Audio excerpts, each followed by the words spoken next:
বন্ধুরা আজকে আমরা করতে চলেছি ছোট্ট একটা লং জাম্পের কম্পিটিশন। আর এই কম্পিটিশনে অংশগ্রহণ করেছে সব ইন্টারন্যাশনাল প্লেয়ার। তারা ইতিমধ্যে ওয়ার্কআউটও শুরু করে দিয়েছে। আর এদিকে একটা প্লেয়ারের মাঠ পছন্দ না হয় কোদালটাকে ধরে নিজেই মাঠটাকে বাগাতে শুরু করে দিল। যাই হোক, আর কিছুক্ষণের মধ্যেই আমাদের এই কম্পিটিশনটা শুরু হতে চলেছে। আর তার আগে তোমাদেরকে দেখানো হচ্ছে লং জাম্পের টেক অফ পয়েন্টটা, যেখান থেকে টেক অফ করে উড়ে উড়ে এসে বালির মধ্যে পড়তে হবে। তাও আবার এই বালির ঢিপটাকে পার করতে হবে, তবেই হবে জয়ী। তো সব ইন্টারন্যাশনাল প্লেয়ারগুলি ফার্স্ট হওয়ার জন্য প্রস্তুতি নিয়ে নিচ্ছ, দেখতে পাচ্ছ। এদেরকে কিন্তু দেখে রাখো, সব ইন্টারন্যাশনাল প্লেয়ার, ইউগান্ডা, আফ্রিকা, চীন আর অন্য দেশ থেকে এসেছে। তাহলে তোমরা বুঝতে পারছো কম্পিটিশনটা কেমন হতে চলেছে। আমাদের প্লেয়ার গুলো কিন্তু দাঁড়িয়ে পড়লো স্টার্টিং পয়েন্টে। আর এই যে স্ক্রিনে যে প্লেয়ারটাকে তোমরা দেখতে পাচ্ছ, এই কিন্তু অলিম্পিকে 3 বার গোল্ড মেডেল নিজের নাম করে নিয়েছে। আর এছাড়াও বাকিরা তো আছে, অলিম্পিকে নিজেদের রেকর্ড এখন নিজেরাই ভাঙতে পারেনি। ফাইনালি আমাদের খেলা স্টার্ট হয়ে গেছে। এরপর আমাদের দ্বিতীয় প্লেয়ার জাম্প দিতে চলেছে, একদম পুরো ফুল কনফিডেন্স নিয়ে বেরিয়ে পড়লেন।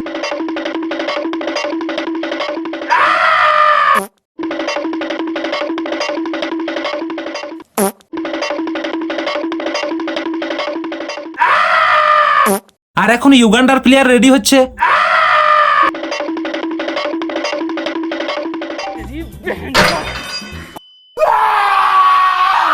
এখন আমাদের হতে চলেছে সেকেন্ড এন্ড ফাইনাল জাম্প। দেখা যাক এখন কোন প্লেয়ার জয়ী হতে চলেছে।